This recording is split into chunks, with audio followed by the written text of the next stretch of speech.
দীর্ঘ ১৭ বছরের নির্বাসিত জীবনের অবসান ঘটিয়ে দেশে ফিরছেন বিএনপির ভারপ্রাপ্ত চেয়ারম্যান তারেক রহমান।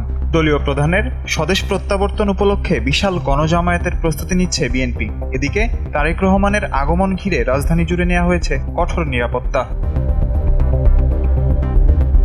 ২৫ ডিসেম্বর জনস্রোত সামাল দিতে এবং তারেক রহমানের নিরাপত্তা নিশ্চিতে আইনশৃঙ্খলা রক্ষাকারী বাহিনীর সঙ্গে একাধিকবার বৈঠক করেছে বিএনপি। ইতিমধ্যে তারেক রহমানের গমনাগমন এলাকায় ড্রোন ওড়ানো নিষিদ্ধ করেছে ঢাকা মহানগর পুলিশ, ডিএমপি। এছাড়া বুধবার সন্ধ্যা ৬টা থেকে বৃহস্পতিবার সন্ধ্যা ৬টা পর্যন্ত হযরত শাহজালাল আন্তর্জাতিক বিমানবন্দরে দর্শনার্থীদের প্রবেশে কড়াকড়ি আরোপ করেছে কর্তৃপক্ষ। RICL TMX, যুগের পর যুগ স্থাপনা থাকে মজবুত।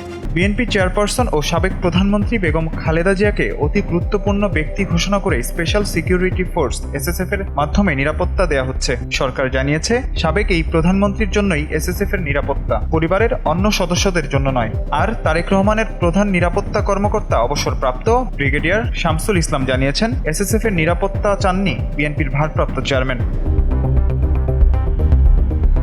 রাজধানীর পূর্বাচলেও তারেক রহমানকে দেয়া বিএনপির সংবর্ধনা অনুষ্ঠান ও এর আশপাশের এলাকায় নেওয়া হয়েছে কঠোর নিরাপত্তা। অনুষ্ঠান এলাকায় প্রবেশে বসানো হয়েছে বিশেষ চেকপোস্ট। সন্দেহভাজন কোনো গাড়ি দেখলেই করা হচ্ছে তল্লাশি। ঢাকা মহানগর পুলিশের মুখপাত্র মোহাম্মদ তালেবুর রহমান এনপিবি নিউজকে জানিয়েছেন, রাজধানী জুড়ে নেওয়া হয়েছে পর্যাপ্ত নিরাপত্তা ব্যবস্থা। বাংলাদেশ জাতীয়তাবাদী দল বিএনপির সম্মানিত ভারপ্রাপ্ত চেয়ারম্যান জনাব তারেক রহমানের দেশে আগমন উপলক্ষে ঢাকা মেট্রোপলিটন পুলিশ পর্যাপ্ত নিরাপত্তা ব্যবস্থা গ্রহণ করেছে। মাজহার ইমন, এনপিবি নিউজ।